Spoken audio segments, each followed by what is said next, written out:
Now at 9 as the temps drop dangerously low for another night. Road crews face a new problem. Too cold for chemicals to work. Plus, the Webb City Library opened its doors as a warming center. Winter weather moving south over the weekend, bringing freezing temperatures and snow to areas that aren't necessarily used to it. I'm Max Gordon at Dallas-Fort Worth International Airport with the latest coming up. The 4 states' most watched news starts now.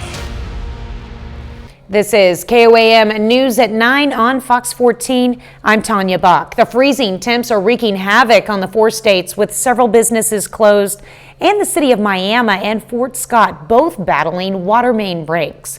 Unfortunately, relief isn't coming anytime soon. Let's go straight to Chief Meteorologist Doug Hetty for a first look at the forecast. Well, of course, it turned out to be another cold one for us today. We had record lows during the morning hours. We dropped back to -6.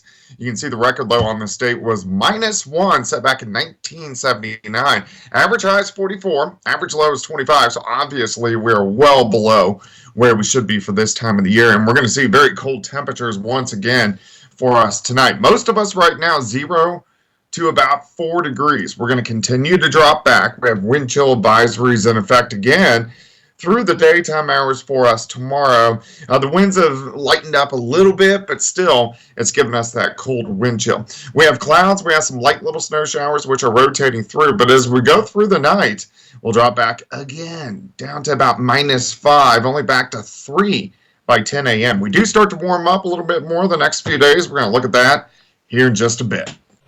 All right, thanks, Doug. This morning, sunshine was a big help for Oklahoma Department of Transportation crews as they continue clearing highways and turnpikes.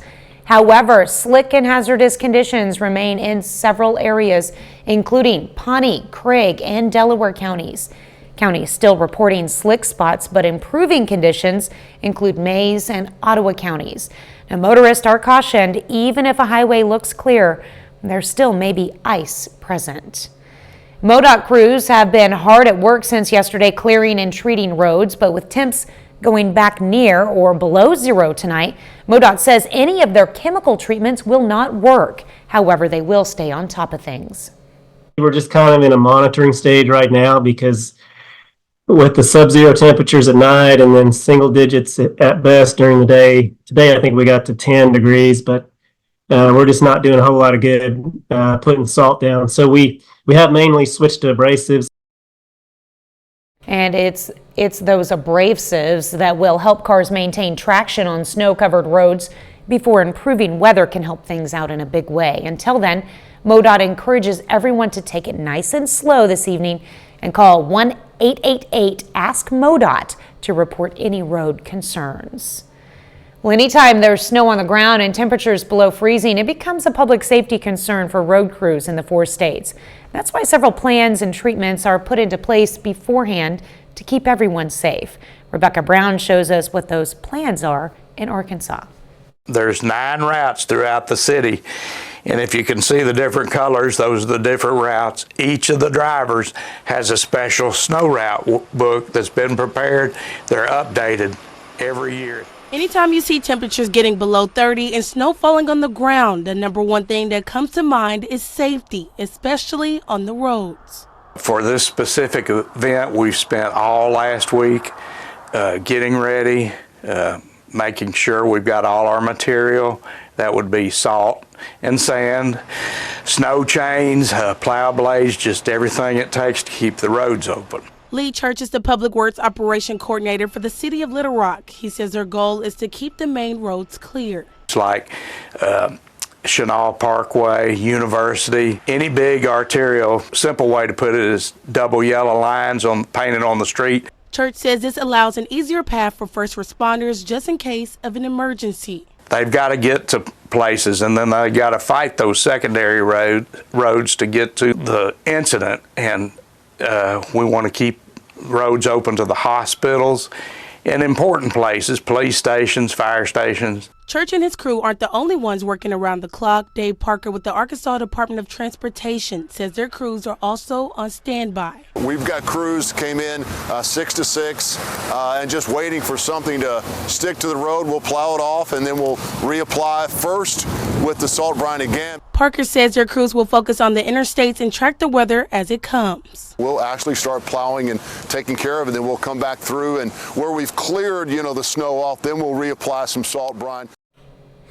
Well, the South is slogging through its first winter storm of the season. Fox weather correspondent Max Gordon has more from Dallas. It's very cold out here. It feels like we're in a different state right now. The storm that had been pounding the northern U.S. has now moved south. The first major winter storm of the season here. Millions of Americans are under winter storm watches with up to 3 inches of snow expected from Oklahoma to the East Coast. Even Georgia is expecting snow and freezing rain, turning travel into a nightmare. And officials are urging drivers to give crews enough space to keep the roads open. Our plan is to be prepared. We want the roads to be clear, and we're going to go start pre-treating bridges and overpasses throughout the area. In Texas, freezing temperatures and a big uptick in serious driving accidents. People do need to drive to the conditions that are out there and drive like there is ice on the road. The storm now shifting east with heavy snowfall already reported in parts of Arkansas. And even more travel disruptions are expected when warmer air pushes north, creating ice storms in cities like Shreveport, Austin, and Little Rock. I drive a four-wheel Blazer, and I wasn't getting four-wheel drive. I wasn't getting out in it. And as the snow and freezing rain keep falling, folks throughout the area are hunkering down and hoping for the best. Get the fire going and get some chili started and maybe have a cold beverage. And travel isn't much better in the skies here at DFW and over at Dallas Love Field. Flights are already being canceled and delayed as this winter weather sets in. In Dallas, Max Gordon, Fox Weather. Well, the Oklahoma Highway Patrol is focusing on distracted driving through the end of the month. Mobilization is dedicated to and inspired by Trooper Nicholas Dees, who was killed by a distracted driver in January of 2015. The case led to the law that bans any person from texting and driving in the state of Oklahoma. Coming up today is Blue Monday. We'll hear from some health experts on how to cope. Women who suffer from depression during pregnancy or in the year that follows giving birth having an increased risk of suicide or attempted suicide. And that's according to 2 studies, including one published this week in JAMA Network Open, which was based on nearly 1 million women from 2001 through 2017. Researchers say women with perinatal depression are 3 times more likely to attempt self-harm compared to women who are not afflicted with the disorder. Well, it's a term made up as a PR stunt for a European travel company. Today is Blue Monday, the 3rd Monday in January, and it's supposedly the most depressing day of the year. Well, research hasn't proved that there's any one day more depressing than others. Health experts say many people do feel sad or experience seasonal affective disorder this time of year. Mandy Gaither has some simple ways to cope with those feelings. It's after the holidays. The days are shorter and darker, or perhaps you're failing at those New Year's resolutions. There are many things that can make us sadder or worsen depression symptoms this time of year. It's one of the things I do love about the idea of Blue Monday is it does get us talking about what is a very real problem. People get sad and depressed, and it's a real thing. Psychiatrist Douglas Mosqueda with Ohio State's Wexner Medical Center says those dealing with seasonal depression may have symptoms that can start in late fall and last into February and beyond. They can include feeling sad, irritable, or guilty. You may lose interest in things you used to love, have lower energy, or experience changes in sleep or appetite. I always tell people if they are noticing these issues, don't wave them aside. Don't think, oh, it's just that 3rd Monday, I'm supposed to be depressed. Get help. Mosqueda says ways to cope include exercising regularly, eating well, getting enough sleep, staying connected to family and friends, and increasing exposure to light. But have those habits, and part of it is we need the help with medications or we need the therapy to get us through. For Health Minute, I'm Mandy Gaither. If you or a loved one is experiencing thoughts of suicide, you can get help by calling or texting 988. And that's the Suicide and Crisis Lifeline, and it's available 24 hours a day. Well, Doug is next with a complete look at the forecast, and later we look at the challenges first responders face driving in extreme weather conditions.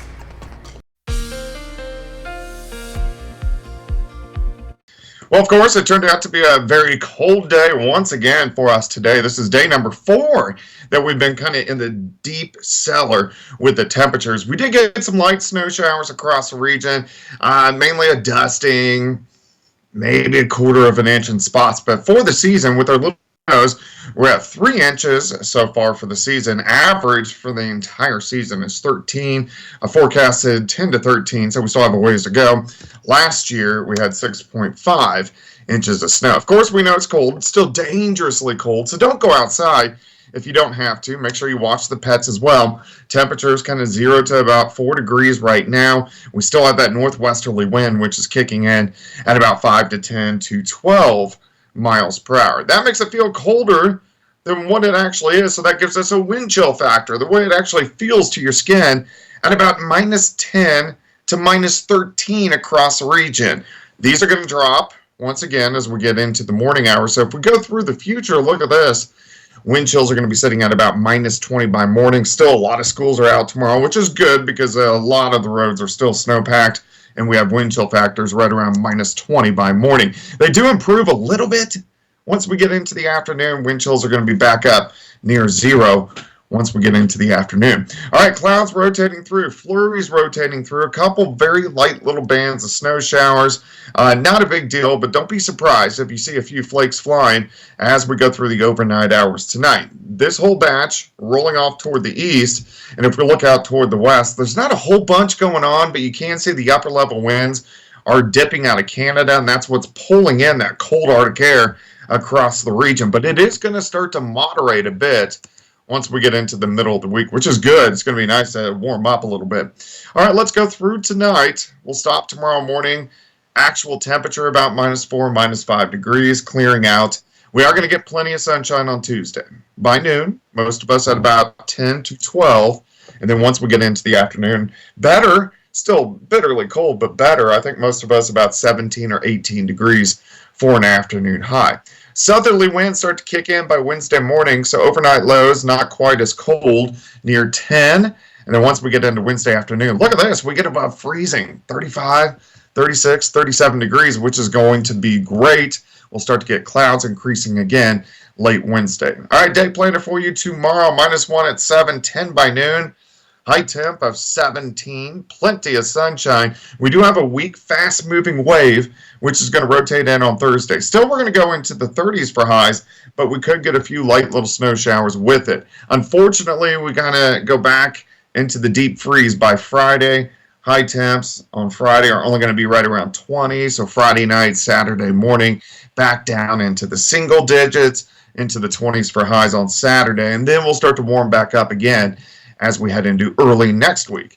All right, 17 tomorrow, 37 on Wednesday, 34 on Thursday, a few morning snow showers. High of only 20 on Friday, 24 Saturday, back into the 40s by early next week. Tanya? That 37 can't come soon enough. And because of the recent snow and dangerously cold temperatures, we're resharing a story from 2021 where KOAM's Chris Warner shares how that danger is amplified for first responders.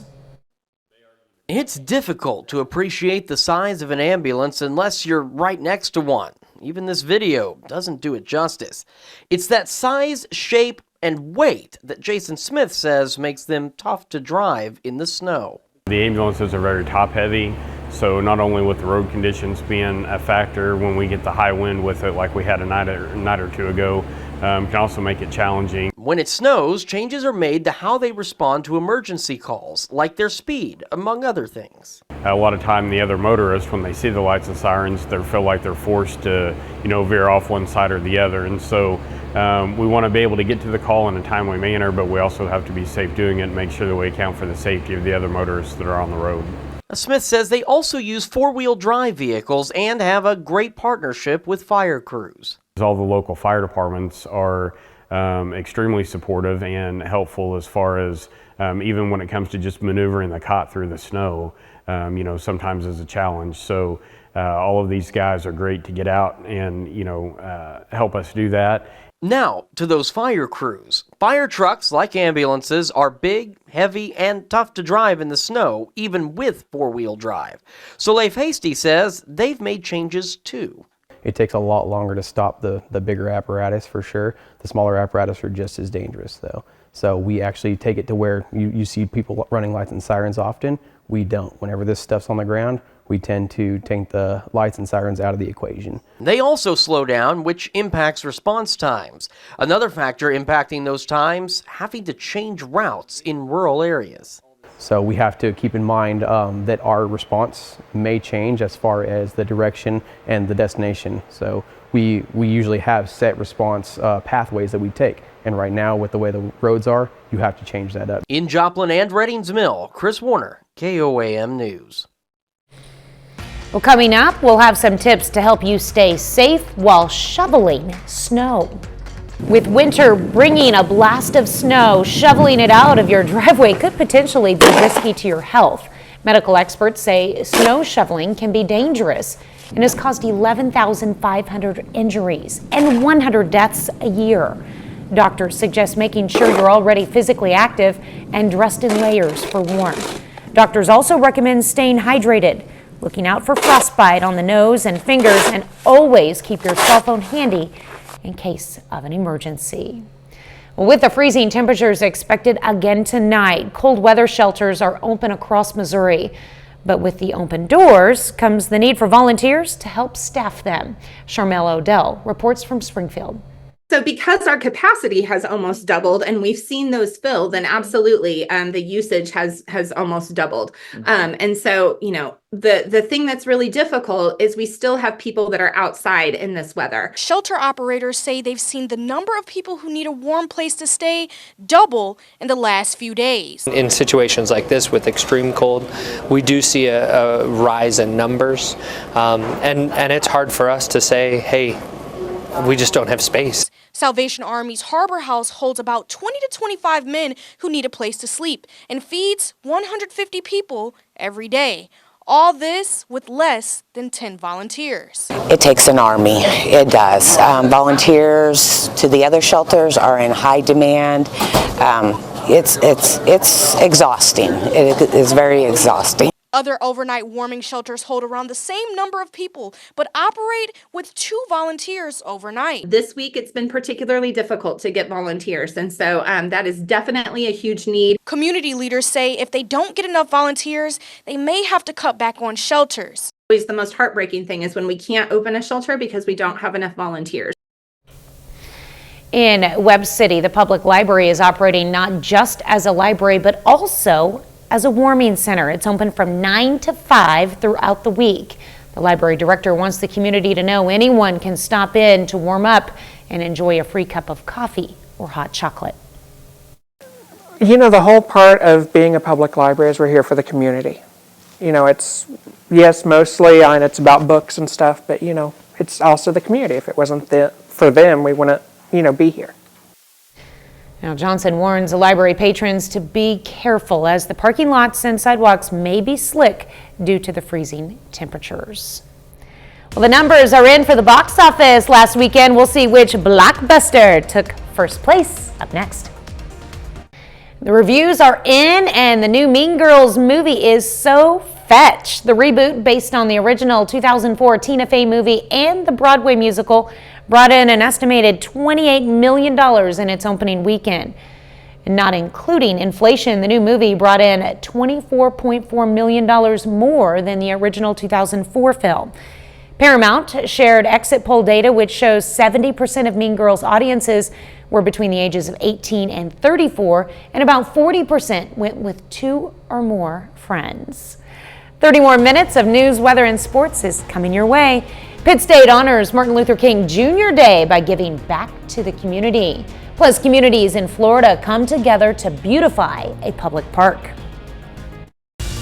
You're watching the 4 States Most Watched News. This is KOAM News at 9 on Fox 14. I'm Tanya Bach. Today is Martin Luther King Jr. Day, and Pitt State students utilized their day off to do service around the Pittsburgh area. KOAM's Anthony Saviello has more.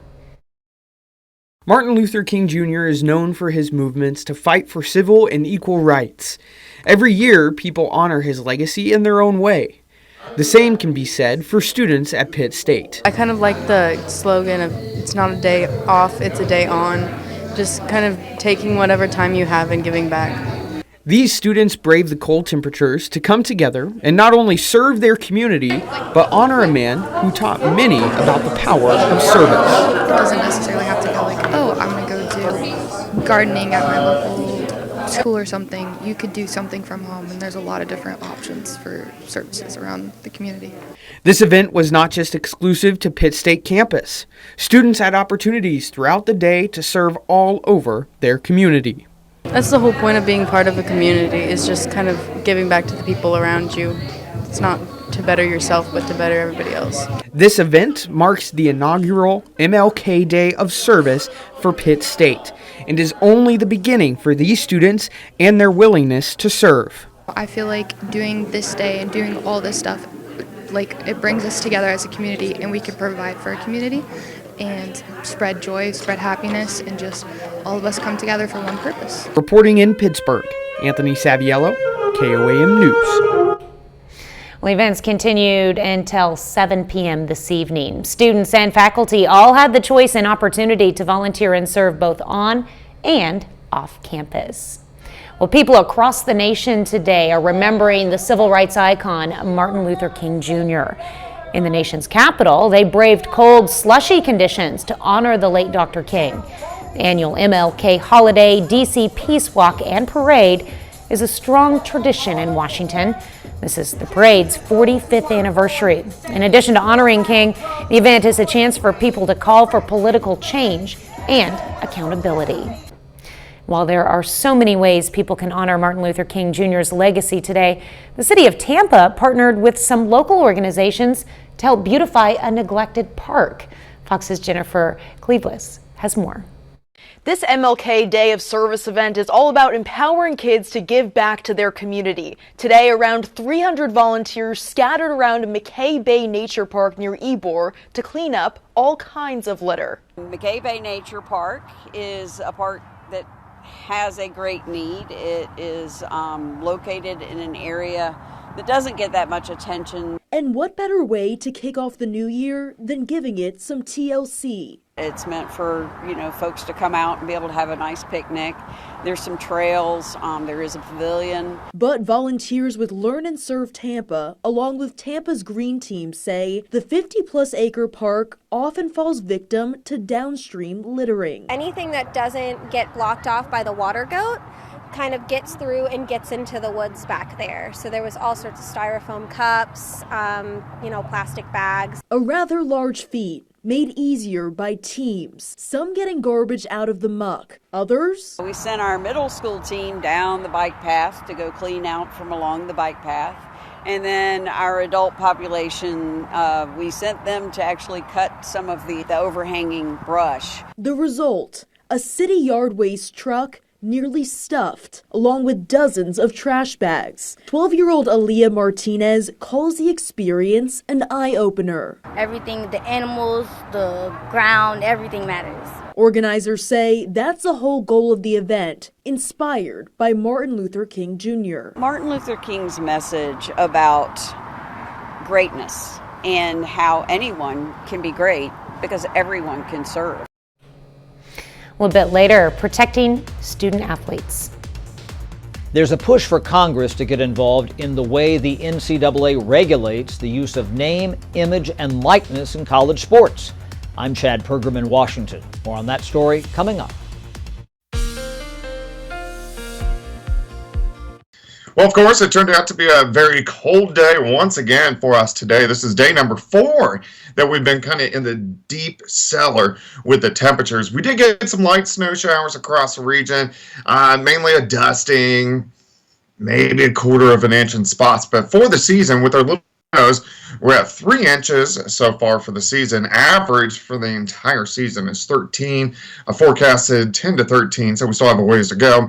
Last year, we had 6.5 inches of snow. Of course, we know it's cold. It's still dangerously cold, so don't go outside if you don't have to. Make sure you watch the pets as well. Temperatures kind of 0 to about 4 degrees right now. We still have that northwesterly wind, which is kicking in at about 5 to 10 to 12 miles per hour. That makes it feel colder than what it actually is, so that gives us a wind chill factor, the way it actually feels to your skin, at about -10 to -13 across the region. These are going to drop once again as we get into the morning hours. So if we go through the future, look at this. Wind chills are going to be sitting at about -20 by morning. Still, a lot of schools are out tomorrow, which is good because a lot of the roads are still snow-packed, and we have wind chill factors right around -20 by morning. They do improve a little bit once we get into the afternoon. Wind chills are going to be back up near 0 once we get into the afternoon. All right, clouds rotating through, flurries rotating through, a couple very light little bands of snow showers.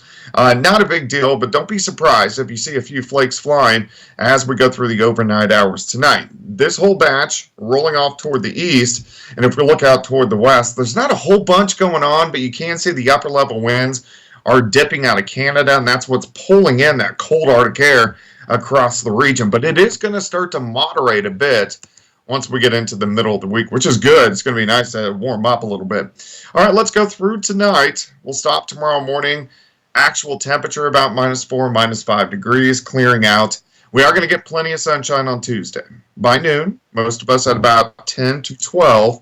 And then once we get into the afternoon, better, still bitterly cold, but better. I think most of us about 17 or 18 degrees for an afternoon high.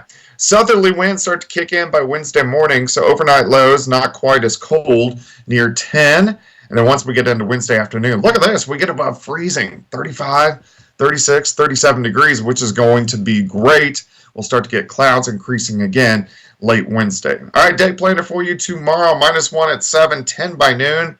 High temp of 17, plenty of sunshine. We do have a weak, fast-moving wave, which is going to rotate in on Thursday. Still, we're going to go into the 30s for highs, but we could get a few light little snow showers with it. Unfortunately, we're going to go back into the deep freeze by Friday. High temps on Friday are only going to be right around 20, so Friday night, Saturday morning, back down into the single digits, into the 20s for highs on Saturday, and then we'll start to warm back up again as we head into early next week. All right, 17 tomorrow, 37 on Wednesday, 34 on Thursday, a few morning snow showers. High of only 20 on Friday, 24 Saturday, back into the 40s by early next week. Tanya? Well, don't forget, you can be the first to know about the day's weather with the KOAM Skywatch weather app. Get severe weather updates sent straight to your phone free of charge. It's available in the Apple App Store and the Google Play Store. The KOAM Skywatch weather app. Well, coming up in sports, next week's NFL playoff schedule is set. We'll preview who the Chiefs play on Sunday. Plus, Pitt State men's basketball prepares for a road trip this week. Brock Baldwich has those stories and more. Well, the Pitt State men's basketball team picked up their 9th win of the season on Saturday, beating Fort Hays State. The Gorillas have now won 7 of their last 8 games, and now the team heads into a 2-game road trip this weekend. The Gorillas beat Fort Hays State 74-62 on Saturday. Winning that game passes the Gorillas' win total from all of last season.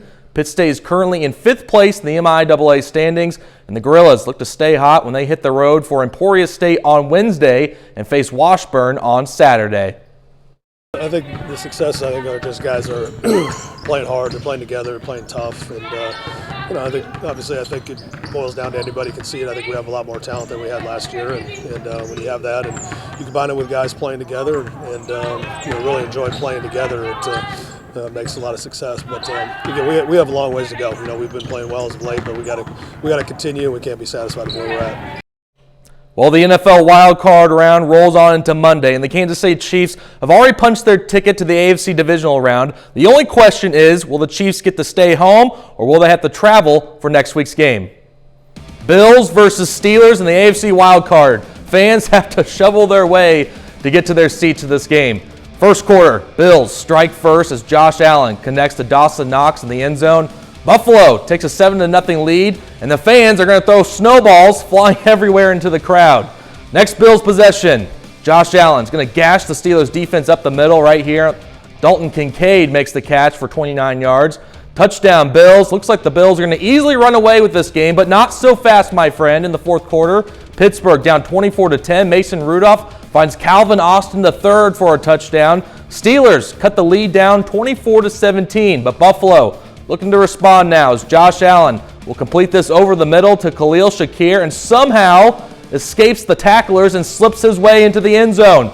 Buffalo goes on to beat Pittsburgh 31-17, and the Bills advance to the AFC divisional round. So with Buffalo winning, that sets up this matchup next Sunday. The Kansas City Chiefs will face the Buffalo Bills, and the winner will advance to the AFC Championship game. It's the third time in the last 4 years that the Chiefs will meet the Bills in the postseason. Kickoff is scheduled for 5:30 p.m. Central Time. Well, the results are in, and the Kansas City Chiefs game against the Miami Dolphins in the AFC wildcard round becomes the most streamed event in U.S. history. Yes, it was the first ever exclusively live-streamed playoff game in NFL history. Viewers flocked to Peacock, driving the internet to its largest U.S. usage ever on a single day, consuming 30% of all internet traffic during the game per NBC Sports. So I know a lot of people are kind of upset that that game was on Peacock, but it did very well, at least in the streaming market. Well, I mean, they weren't going to not watch the game. Exactly. They had to find a way to watch it. You basically they just weren't happy about it. They were basically forcing people to download it and watch it. But So this Sunday's game, how can you watch that? Right here, KOAM on CBS. So you do not have to stream it on Peacock. You don't have to stream it anywhere. No, just turn on your TV right here on this station. All right, that sounds good. Easy peasy. We'll be back with more news after this. NCAA Division I Council votes to adopt new rules designed to help athletes. This comes as the House and Energy Commerce Committee prepares to hold a hearing on how to protect the deal-making rights of student athletes. Fox News senior congressional correspondent Chad Pergram reports. The rules on the field are clear, but rules off the field are vague when it comes to college athletes monetizing their own name, image, and likeness, or NIL. The NCAA resisted establishing a standard. Some lawmakers want a national criterion for NILs. There's got to be rules so that you don't have just the Wild West. GOP Alabama Senator and former Division I football coach Tommy Tuberville introduced legislation to create a uniform NIL system. NCAA President Charlie Baker endorses Tuberville's bill. It docks athletes for entering the transfer portal to switch schools. Previously, athletes had to sit out a year when transferring. Just to leave for money, you need to pay a price. You're breaking a contract, you're going somewhere else, and you've got to sit out a year before you play. Power conference schools can now lure top athletes to secure bigger paydays. It's almost like free agency in the pros, but some still want Congress on the sidelines.